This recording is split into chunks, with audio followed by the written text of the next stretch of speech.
Welcome everybody. Today I am going to be doing a review of the CKL dual display HDMI KVM switch.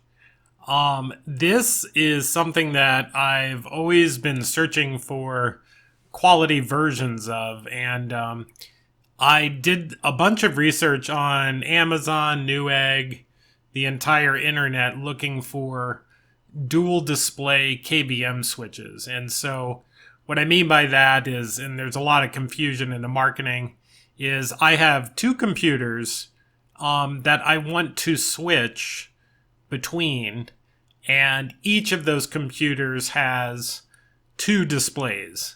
So I'm sharing two monitors between two different computers. And I did a fair amount of research on the internet, and I also had a friend that builds large video rooms, and asked him as a professional what sort of KVM switches he uses.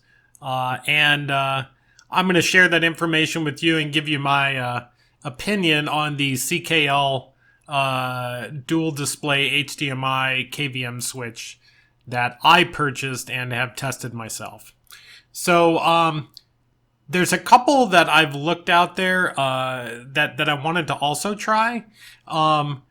The higher end ones, you're talking about the Raritan or Avicent KVM switches.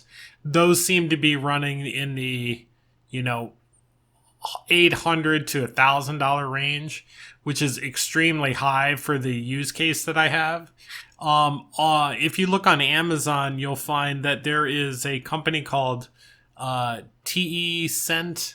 I'll have to look. I'll pull up the name of it, but they had a switch that looked pretty promising. There was also one from Monoprice. I believe it was called Blackbird. I'll check that one out. These are all switches that I'd love to try, but I'm not going to go buy $800 worth of switches at this time. So if you have a switch, or you're a company that provides KVM switches, please feel free to send them to me, and I will give you an honest review of that switch. Another switch that I looked at was Connect Pro. That looked interesting. Small company based out of California. And ultimately, I ended up on the most budget version switch that I could find that had the features that I wanted. So in this, let's just get straight to the CKL one.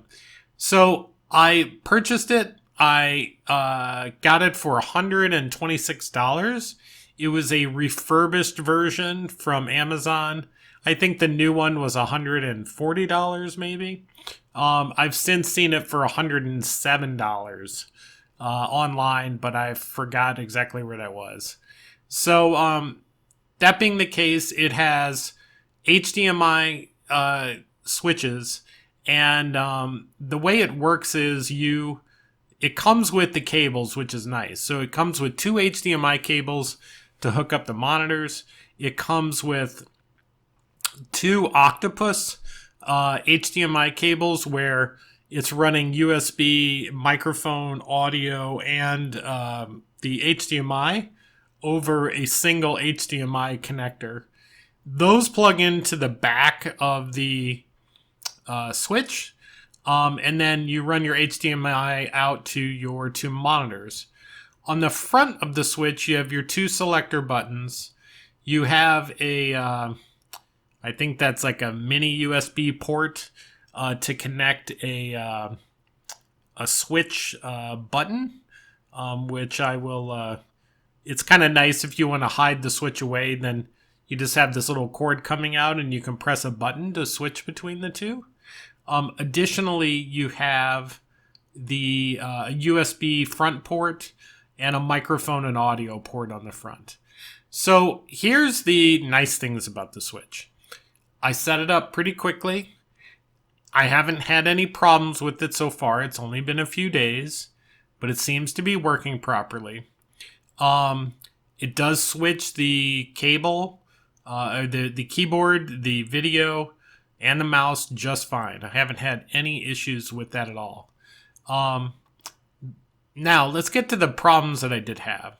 One, the mouse and keyboard that I'm using it's the Microsoft Natural Keyboard and the Microsoft mouse. These are what I would consider pretty basic. They're not Amazon basic, but they're pretty basic keyboard and mouse. The mouse does not appear to work in the back plug. So this switch allows you to do keyboard hotkeys and mouse hotkeys for switching back and forth and some other functions. And I cannot get either the keyboard hotkeys or the mouse hotkeys to work. The mouse I couldn't get to work at all except by plugging it into the port, the USB 2.0 port on the front of the switch, which then precludes me from using it for something else like a camera or something like that. So a little awkward. I'm not exactly thrilled about that. But for $130, you kind of have to live with some issues. The tech support, I think, as if you read the comments online, it's pretty much non-existent. They kind of have an email address and a WhatsApp address or something like that. So, I think you're really just buying the product and it either works for you or it doesn't. I'm sure they're trying to get better. It's based out of China.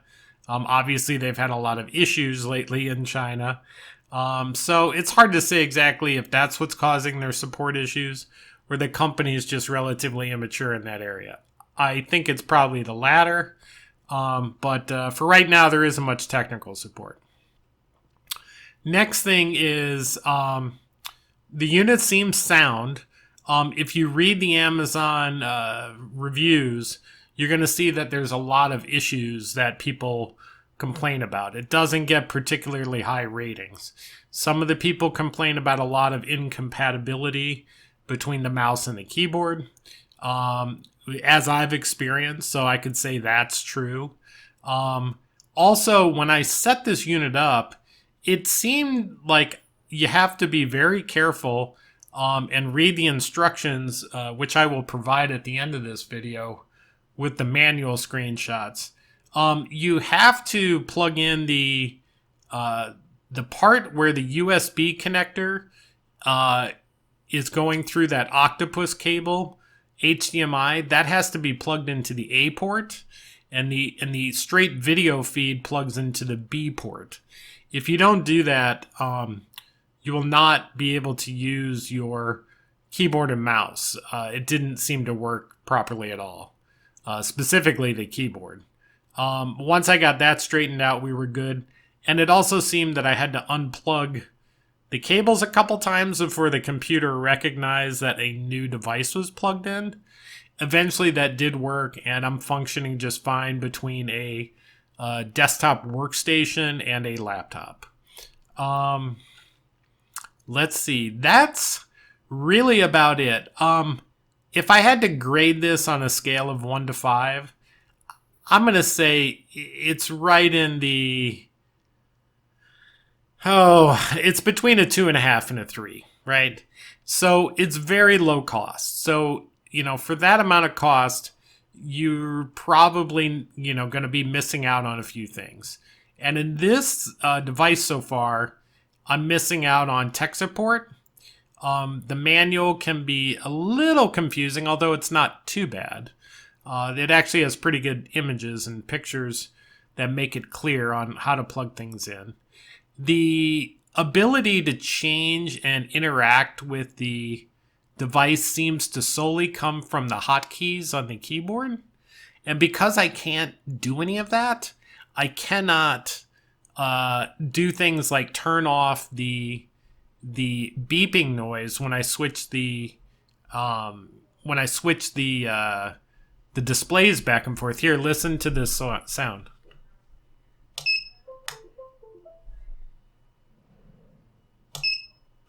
So if you hear that kind of high-pitched beep, that is the sound that it makes when you switch. The other thing is there's a button on the front that says disable hotkeys, and if I press that, nothing, it doesn't turn off, and it makes that really high-pitched beep sound for several seconds. I'm going to try it right now just to see what happens.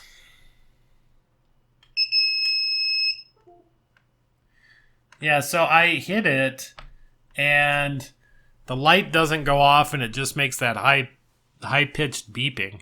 So, again, kind of not the best. But, again, $130, I'm switching 2 displays, plus the keyboard and video. It's been working for the last couple days, no issues. So I will do a follow-up video to this. Right now, I'm going to say it's a 2.5 out of 5. You know, it's not the best device I've had, but so far it seems pretty, functional. It's serviceable. And but I can't get some of the features to work. The hotkeys don't work. That in itself is kind of a downer, because I wanted to use that feature. So overall, it's working for me. I like the buttons press. That works fine. And that's really about it. So if you couldn't find any information on this online like myself, I hope you found this video interesting and helpful. If you liked it, please subscribe. And good luck in your search for the quality KVM. If you have any recommendations for me, or if you want to send me a Switch, please leave a comment down below or send me a message. Thanks, take care, stay safe, and have a great day. Bye.